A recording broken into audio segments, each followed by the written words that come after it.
bienvenidos a todos a esta jornada sobre diabetes. Para nosotros es una satisfacción poder volver a estar de manera presencial con todos vosotros y compartir estos ratitos que siempre nos nutren mucho. Hoy estamos en la segunda actividad que tenemos en el cartel previsto de actividades para estos días, en conmemoración al Día Internacional de la Diabetes. Vamos a tener una ponencia que se llama Afrontamiento psicológico del diagnóstico de diabetes con Isabel. ¿No se oye? ¿Me quito? Bueno, con permiso. Bien, os decía, la ponencia que va sobre el debut en diabetes y cómo afrontarlo, de la mano de Isabel Galindo, Isa, para la familia, ya que estamos aquí en familia. Y bueno, recordaros también que seguimos apostando por la formación una vez más, que también apostamos por la convivencia entre las personas con diabetes y por el deporte, que recordaros que el próximo día 20 tenemos prevista una ruta de senderismo por la Cruz de la Independencia, Cerro Hacho. Creo que todavía quedan algunas plazas libres. Si alguien está interesado en inscribirse con nosotros, puede mandar un correo electrónico a mambiente@itolucena.es, ¿vale? Y también recordaros que durante la semana que viene pues seguimos realizando controles capilares en nuestra sede de 9 de la mañana a 10. Estamos en Ronda Paseo Viejo, en el edificio Sueño Andaluz, en el Bajo, el número 1. Y para aquellas personas, sobre todo tipo edad, que quieran realizar un perfil glucémico para ver si tienen bien ajustado el tratamiento, pues estamos disponibles allí todos los días, de lunes a viernes, la próxima semana, ¿vale? No quiero dejarme atrás el agradecimiento al conserje del Círculo Lucentino, porque ha puesto todo su empeño en que esté todo a punto, ha sido muy perfeccionista, nos ha subido la pantalla, la verdad es que se ha volcado con nosotros y queríamos agradecérselo. Agradecerle también al presidente del Círculo Lucentino y a todos nuestros colaboradores, a Neiku Concept, a ISA, a la Escuela de Teatro Duque de Rivas por ese taller de risoterapia que nos dio el otro día, que nos encantó. A Fruta Zafra, porque ha colaborado con nosotros también con el desayuno, y bueno, yo en particular a todos los miembros de la directiva de la asociación, porque es mucho el trabajo que hay detrás de cualquier cosita que organicemos y si no estamos todos unidos y trabajando, esto no es posible. Por supuesto también a todos los asistentes, porque sin vosotros esto no tendría ningún sentido, y bueno, a nuestro alcalde, que ha querido estar aquí con nosotros hoy para dar inicio a esta jornada. Entonces, sin más dilación, yo le voy a pasar los micrófonos al alcalde para que él dé inicio. Gracias.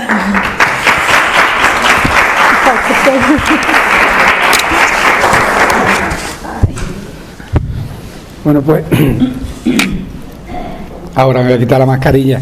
Buenos días y bienvenido a este acto tan entrañable y tan importante para la sociedad local. Yo quiero en primer lugar pedir disculpas porque traía preparado un pequeño texto de intervención. Cuando me comentaron o me invitaron a la jornada, pues quise preparar o dirigir unas palabras, pero desgraciadamente me he dejado las gafas atrás, con lo cual no veo nada. He intentado ver si era capaz de poder leerlo, pero soy totalmente incapaz de hacerlo, así es que lo haré pues de otra manera y no podré leer el texto.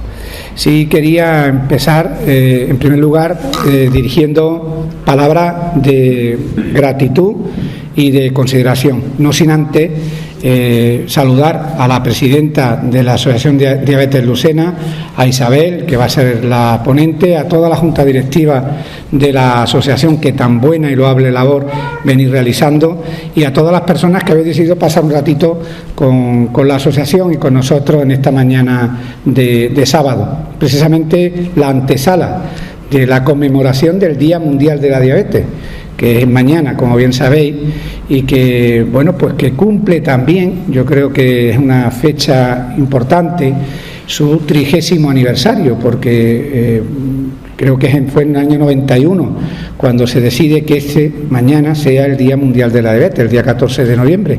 Por tanto, se cumplen 30 años de sensibilización hacia una enfermedad que ha ido creciendo de una manera muy importante, yo no sé si exponencial, yo diría que sí, que casi exponencial, por muchos motivos que ahora podremos analizar o que habré analizado en otras jornadas, en otros momentos. Y bueno, sería después ya, creo, no lo sé con seguridad, pero creo que fue en el año 2007 cuando la Organización Nacional de Naciones Unidas es cuando la adopta como es el Día Mundial de la Diabetes, si no me equivoco, expresando también o creando ese símbolo azul cielo, que vosotros habéis transformado en los colores de Lucena, que también llevan ese símbolo azul cielo, que vienen a significar vida, salud, unión, que es de lo que se trata, ¿no? Quiero también aprovechar, lo decía también María del Mar, para agradecer al Círculo Ursentino su disponibilidad. Lo hablaba antes con Pepe Galindo. Vuelve a abrir las puertas del Círculo Ursentino y vuelve a abrirla a la cultura, en este caso manifestándose a través de estas jornadas, pero en multitud de actividades. Yo creo que es una iniciativa y una propuesta tremendamente interesante que tenemos que acoger precisamente con eso, con ilusión, porque son nuevos espacios para la cultura y para las relaciones personales, que también son tan necesarias en este momento. Y voy a concluir con una frase de una política británica que decía que en el ámbito del voluntariado, como es vuestro ámbito, en el que estáis realizando y desplegando una inmensa labor, que yo quiero poner también en valor, precisamente porque es una labor generosa, constante, dedicada, negada, para intentar visibilizar y concienciar sobre la diabetes en toda la sociedad. Bueno, pues había una frase de esta política británica que hablaba precisamente del voluntariado y decía que lo más importante del voluntariado no es solamente el tiempo, que tiene que tener tiempo, hay que tener tiempo para poder ejercer ese voluntariado, pero lo más importante no es el tiempo, sino el corazón, Y vosotros y vosotras ponéis corazón en lo que hacéis, porque es la mejor manera de llegar a calar en la sociedad. Y ponéis corazón, un gran corazón, para una gran causa. Gracias por hacerlo posible.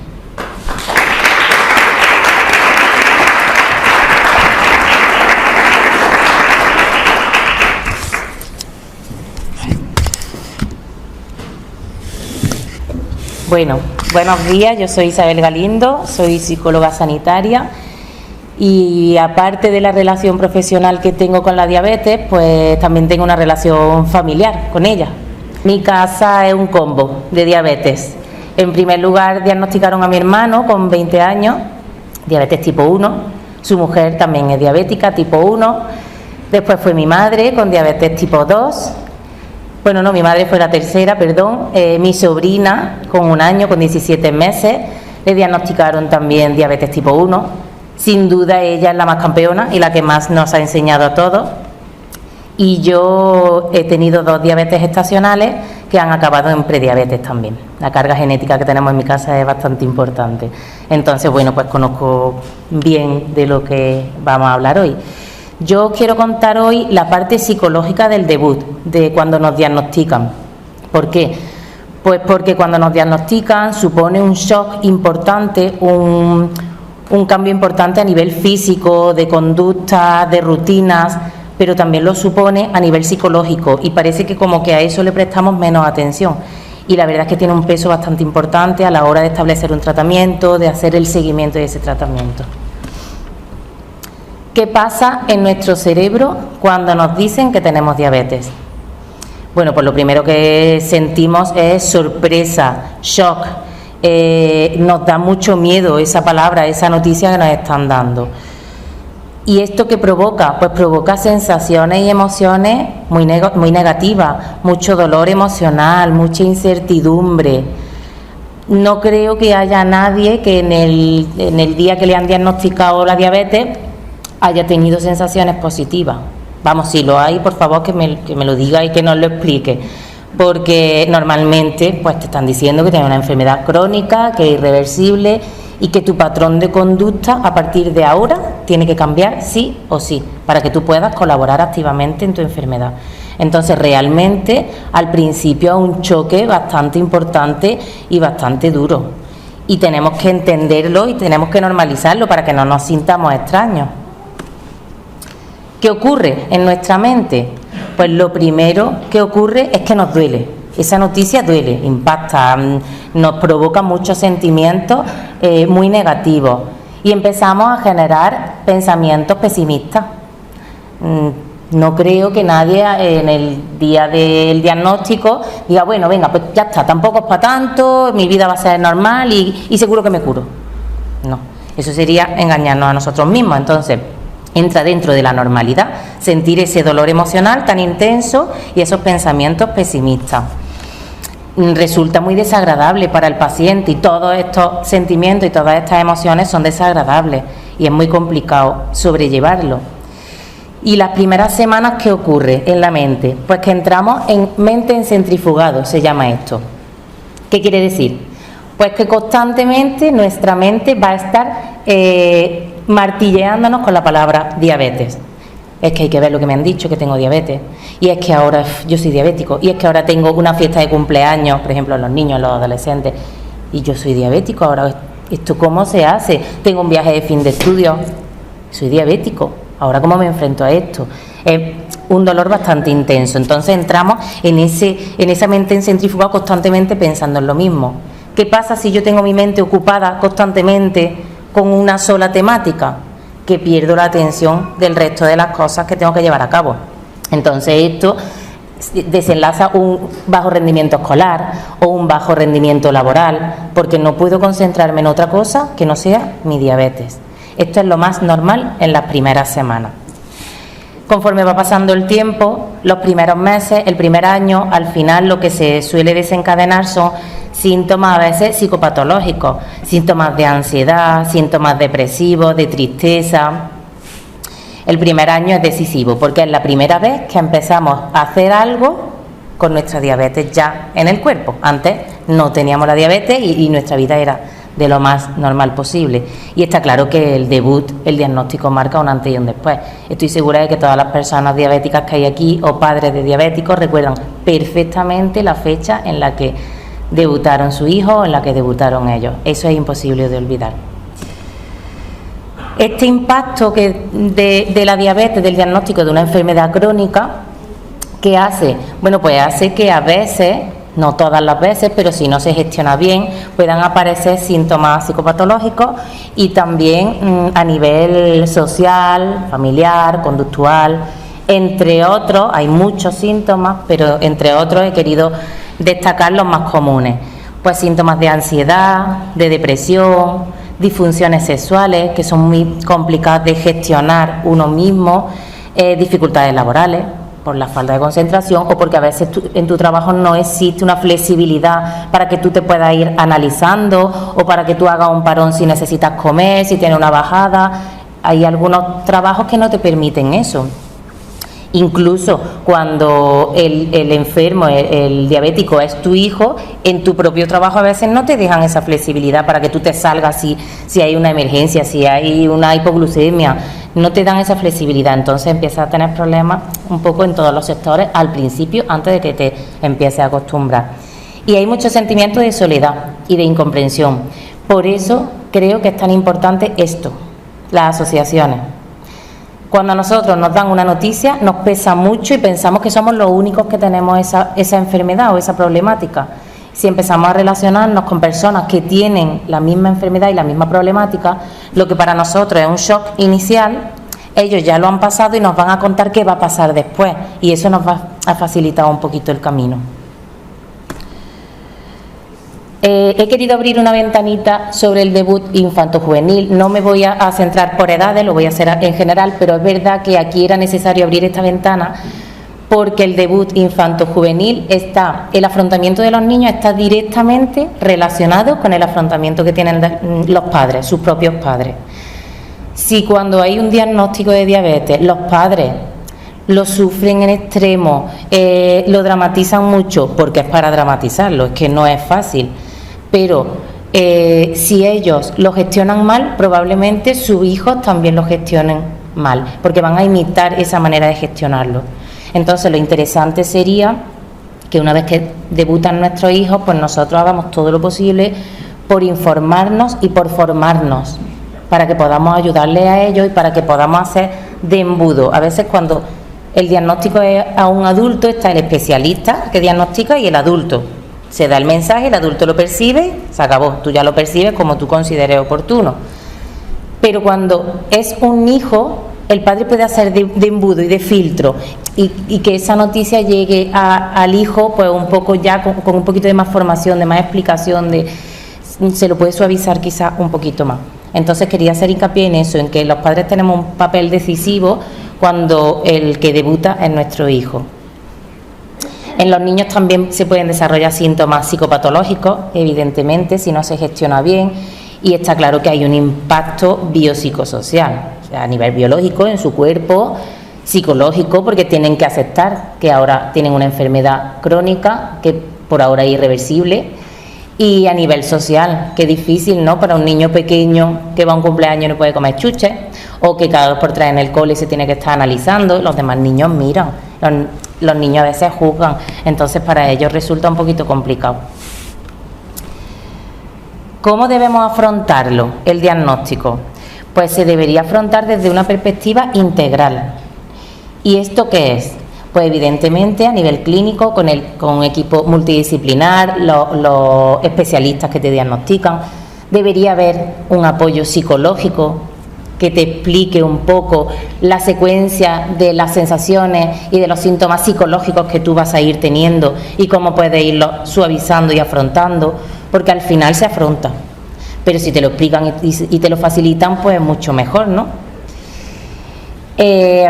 También vuelvo a hacer hincapié en estas asociaciones. Yo creo que aportan mucha tranquilidad, mucha información y mucha formación, y eso es imprescindible para enfrentarse al diagnóstico de la enfermedad. Tenemos que entender que el diagnóstico es definitivo, ¿vale? Eso lo tenemos claro, y lo tenemos claro los adultos y lo tienen claro los niños, porque se les explica muy bien cuando se les diagnostica.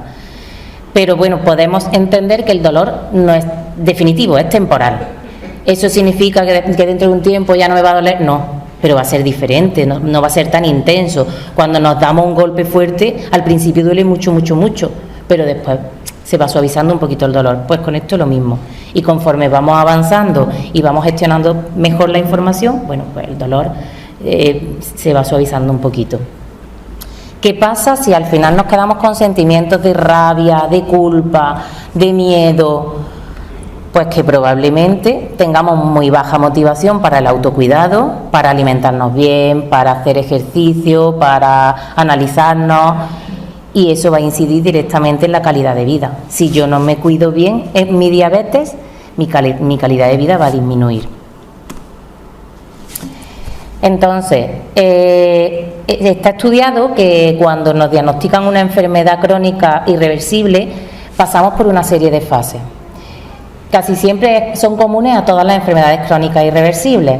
Sí es verdad que no todas las personas las pasan todas ni en el mismo orden, pero bueno, yo quería explicarlas porque más o menos es lo que todos pasamos, a pesar de que no somos conscientes de que lo estamos pasando. La primera fase importante en el impacto, en el debut, es la negación. No sé si os ha pasado a los que estáis diagnosticados. La negación es el mecanismo de defensa más arcaico que hay. Si yo lo niego, no me pasa.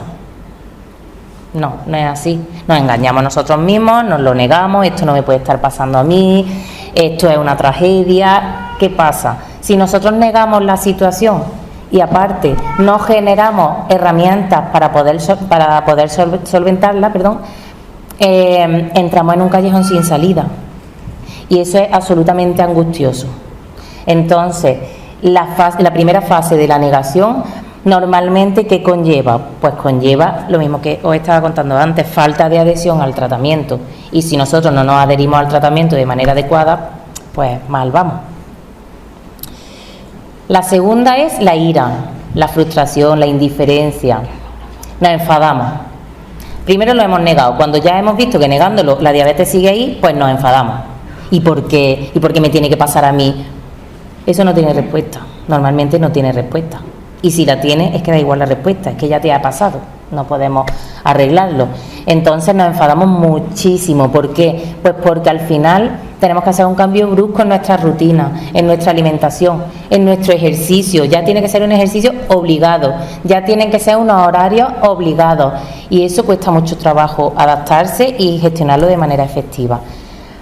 Y sobre todo en esta fase lo que pasa es que ahí sí que no podemos, en esta fase no podemos solucionar nada.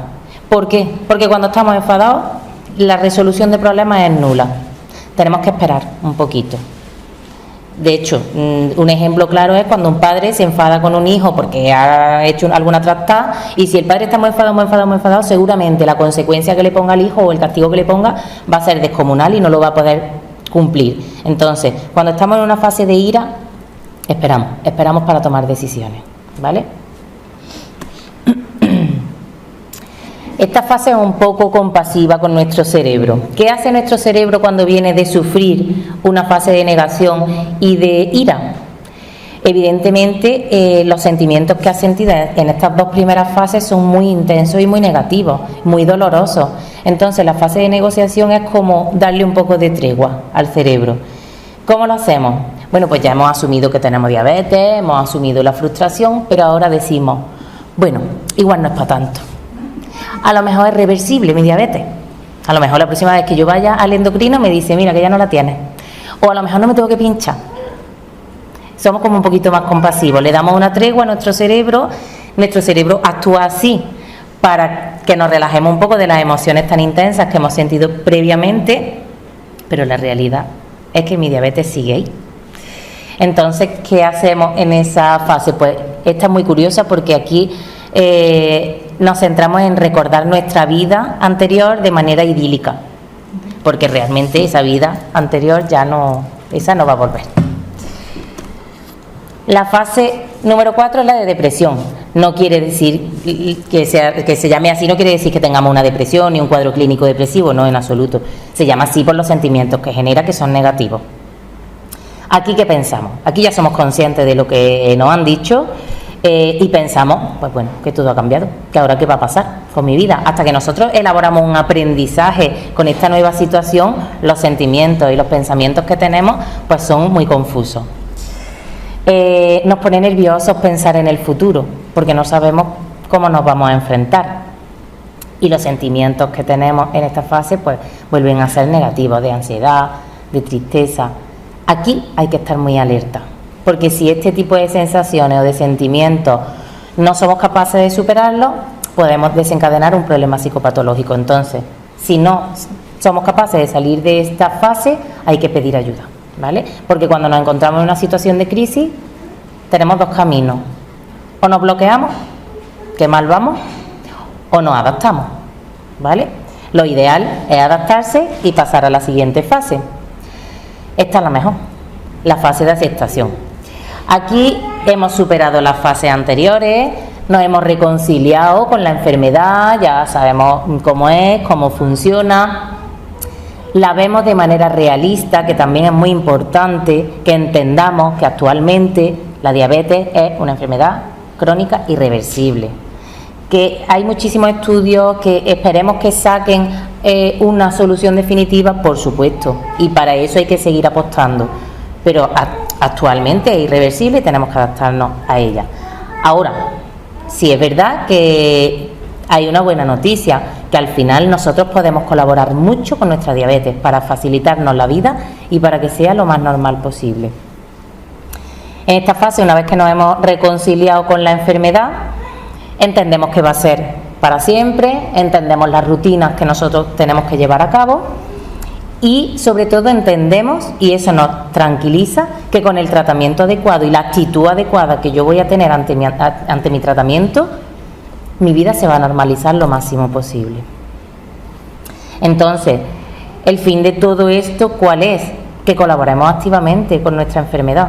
Porque seguramente si nosotros acabamos superando todas estas fases tan negativas y tan dramáticas y colaborando y poniendo todo de nuestra parte y siendo conscientes de cuál es nuestro papel en nuestra enfermedad, probablemente nos sintamos mucho más fuertes, nos retroalimentemos a nosotros mismos y pensemos, lo estoy haciendo bien, y eso nos dé otra vez la capacidad de seguir hacia adelante. Las estrategias de afrontamiento en un principio es muy interesante cambiar a veces una pregunta por otra. El diálogo interno que nosotros tenemos es decisivo para la afrontación, para el afrontamiento que tenemos de las circunstancias estresantes. Entonces, si yo me pregunto constantemente, bueno, ¿y yo qué puedo hacer para curar mi diabetes? Pues es que para curarla, tú no puedes hacer nada. Está viendo muchos estudios, está viendo muchos avances, pero tú como paciente, para curarla, no puedes hacer nada ahora mismo. Sin embargo, si yo me pregunto, bueno, ¿qué puedo hacer para mejorar mi calidad de vida? Muchísimo, mucho, todo, tú lo puedes hacer todo, y seguramente tú vas a mejorar mucho tu calidad de vida. Entonces, a veces hay que cambiar esas preguntas, porque si yo estoy ante una pregunta que no tiene respuesta o que la respuesta es negativa, evidentemente mi estado de ánimo va a ser negativo. Así que tenemos que buscar la manera de que nuestro diálogo interno sea favorecedor y sea positivo para que nosotros podamos ir afrontando el curso de la enfermedad. ¿Cuáles serían esas estrategias de afrontamiento? Pues sería ideal combinar pautas clínicas con pautas psicológicas. Como he dicho antes, evidentemente en el momento del diagnóstico, pues el especialista te diagnostica, te explica cuáles son los cambios que tú vas a tener que llevar a cabo en tu vida, que casi siempre son cambios pues conductuales, de cómo tú te vas a tener que comportar a partir de ahora. Pero sí, nos explican también cuáles son las fases psicológicas que vamos a pasar. Si nos lo explican y nos lo normalizan y nos dicen, oye, que si tú sientes esto, tranquilo, que está dentro de la normalidad. Yo recuerdo cuando se lo diagnosticaron a mi hermano, ya hace bastante tiempo, a mi madre le dijeron, su hijo va a tener muchos cambios de humor y el carácter a veces va a ser un poquito agrio. Y mi madre nos lo comunicó a los demás y nosotros decíamos, vale, ¿y qué hacemos? No sabíamos cómo actuar. Entonces, vale, va a pasar esto, pero ¿me podéis dar alguna estrategia, alguna solución a ver cómo yo puedo desenvolverme cuando pase? Entonces, por eso creemos desde la psicología que sería ideal en todas las enfermedades crónicas que estuvieran acompañadas las pautas clínicas con intervenciones psicológicas, con pautas psicológicas. Pero bueno, se luchará por ello. Aquí quiero resaltaros también en la estrategia de afrontamiento, para que quede claro, ya hemos visto toda la parte negativa del debut, pero esto es como la esperanza. Si yo manejo bien mi diabetes, mi calidad de vida va a ir en aumento y va a ser cada vez mejor. Entonces, existe una relación bidireccional. Si lo manejo bien, seguro que mi calidad de vida mejora. Por eso, la importancia de desarrollar un papel activo frente a la enfermedad. Y, por supuesto, siempre intentar no bajar la guardia por si existen síntomas psicopatológicos, para pedir ayuda cuando sea necesario. Porque si pedimos ayuda se nos puede facilitar y podemos pasar por ese diagnóstico de manera un poco más suave y más tranquila, y si no, pues puede ser un poco más dramático. Y bueno, se pretende que la actitud que tengamos una vez que hemos pasado todas estas fases y hemos llegado a la fase de aceptación, a partir de ahora tengamos una actitud positiva y realista. Y resalto, realista. Todos sabemos que cuando nos pasa algo nos dicen, no hombre, pero tú sé positivo. Hombre, algo bueno tendrá. Bueno, el debut en la diabetes, algo bueno, al final te adaptas y al final aprendes, pero en ese momento, ¿qué tiene de bueno? Entonces, ¿hay que ser positivo? Sí, no nos queda otra. No podemos afrontar una cosa con pensamientos negativos. Vale, voy a ser positivo, pero también voy a ser realista para no engañarme. Ya hemos visto que una de las fases era engañarnos un poco y pensar, bueno, igual se me quita, bueno, igual no tengo que pincharme. No, hay que ser realista. Entonces, ¿qué tenemos que hacer? ¿Qué preguntas nos podemos hacer que sean efectivas? ¿Mirar para otro lado cuando nos dicen que tenemos diabetes? No, no sirve para nada. Sirve para alargar mucho más esa agonía de las primeras fases. Intentar escapar te va a perseguir, si es que se va contigo. Tú puedes correr todo lo que quieras, pero que la diabetes se va a ir contigo. Entonces, ¿cómo se aprende a convivir con algo que yo no he elegido? Pues teniendo un afrontamiento activo. Está claro que no lo he elegido, pero estas son las circunstancias que tengo. Ya aquí ya no puedo hacer nada. Hemos llegado hasta estas circunstancias que son que soy diabético. Bueno, pues entonces voy a afrontarlo de la manera que a mí me ayude más. Pues con un afrontamiento activo y participativo. En el afrontamiento activo se sabe, se ha comprobado que cuando el ser humano se enfrenta a algo que le preocupa mucho y que le atormenta, si es capaz de enfrentarse de manera efectiva, finalmente lo que consigue es una sensación de satisfacción, de fortaleza, de autoconocimiento. Y quizás muchas veces en estas circunstancias adversas, cuando tenemos estímulos estresores y negativos, sí es verdad que cuando ya nos ponemos las pilas y decimos, venga, esto hay que afrontarlo, tengo que aprender a vivir con esto, voy a poner todo de mi parte, salen a la luz capacidades poderosas que nosotros no sabíamos que teníamos. En todas las situaciones estresantes y negativas que nosotros afrontamos de manera efectiva, descubrimos capacidades de nosotros mismos que no conocíamos. Y eso es súper importante para seguir enfrentándose a la enfermedad, el resto de la enfermedad. Entonces, ¿cuál es el reto finalmente? Bueno, pues una vez que tenemos el diagnóstico, que es definitivo, ¿qué tenemos que hacer? Bueno, pues vamos a aprender a convivir con este diagnóstico, vamos a llevar a cabo todas las pautas que tenemos que llevar a cabo para que el tratamiento sea efectivo, y vamos a intentar que estas pautas nos estorben lo menos posible en nuestra vida. Al principio pues tenemos que ser muy conscientes de todo, pero una vez que establecemos la rutina, normalmente la normalizamos y no nos molesta tanto.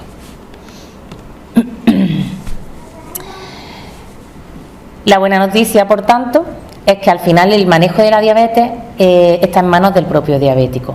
A ti te diagnostican, a ti te dan las pautas, pero al final eres tú el que las tienes que poner en práctica y el que las tienes que llevar a cabo. Entonces, también es un poco es positivo el pensar, bueno, si yo lo hago bien, probablemente las cosas vayan bien. Hay que promover la educación, no la información.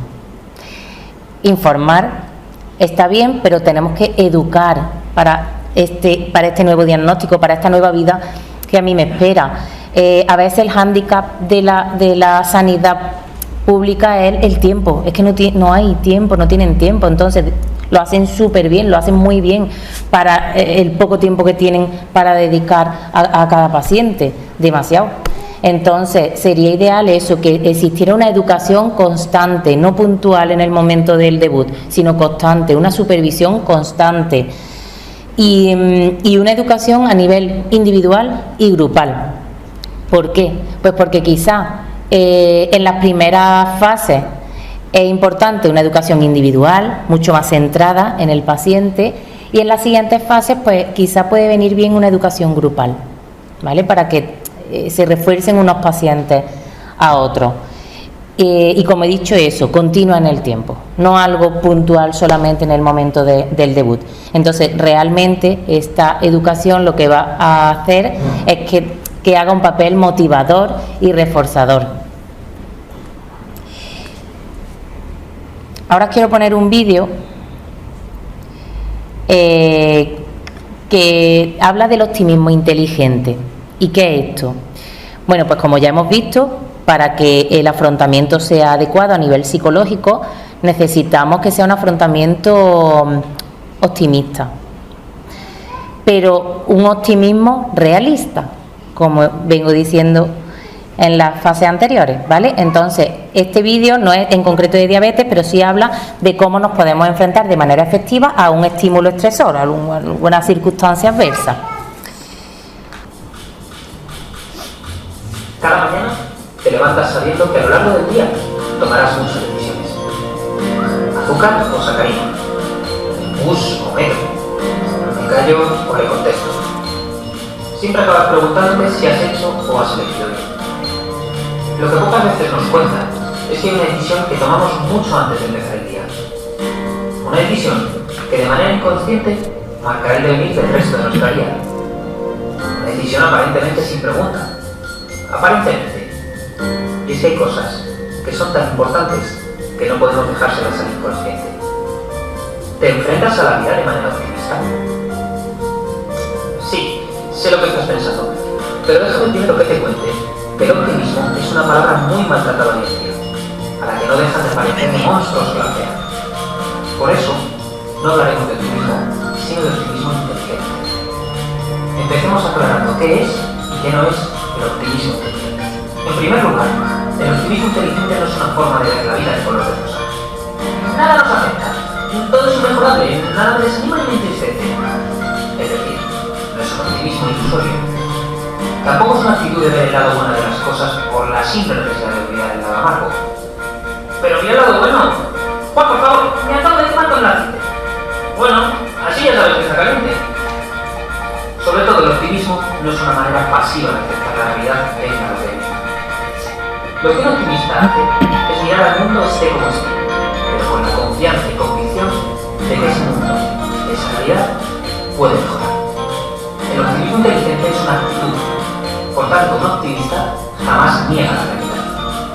Todo lo contrario, acepta esa realidad, pero elige el optimismo como actitud para enfrentarse a ella. De esta manera, como cree y confía en que las cosas pueden mejorar, consciente e inconscientemente dirige comportamientos destinados a que efectivamente las cosas mejoren. Esa es una de las claves del optimismo inteligente, que es una actitud de acción. Eso significa que debes huir de la terrible enfermedad que nos impide convertirnos en optimistas, la esquizofrenia. Sí, esquizofrenia. Es que no me da tiempo. Es que no tengo ganas. Es que por tarde que es que. El es que es parálisis pura y el mayor freno a la acción y por tanto al optimismo. Muévete, no te quedes quieto. Tienes que cambiar los es que por los tengo que. Es que no me da tiempo. Tengo que hacer mañana. No permitas que tus palabras encadenen tus acciones. Para ser un verdadero optimista tienes que hacer. Si te das cuenta, el camino es sencillo. Cree que las cosas pueden mejorar. Eso te llevará a confiar en que las cosas van a mejorar. De esta manera, desarrollarás comportamientos para mejorar las cosas. Y así, generarás oportunidades de que las cosas mejoren. Por eso el optimismo no es una actitud para enfrentar la realidad en el presente, sino para asegurar mayor felicidad en el futuro. El optimismo es invertir en felicidad. El optimismo es una actitud de acción y también de cambio. Básicamente existen tres actitudes de cambio.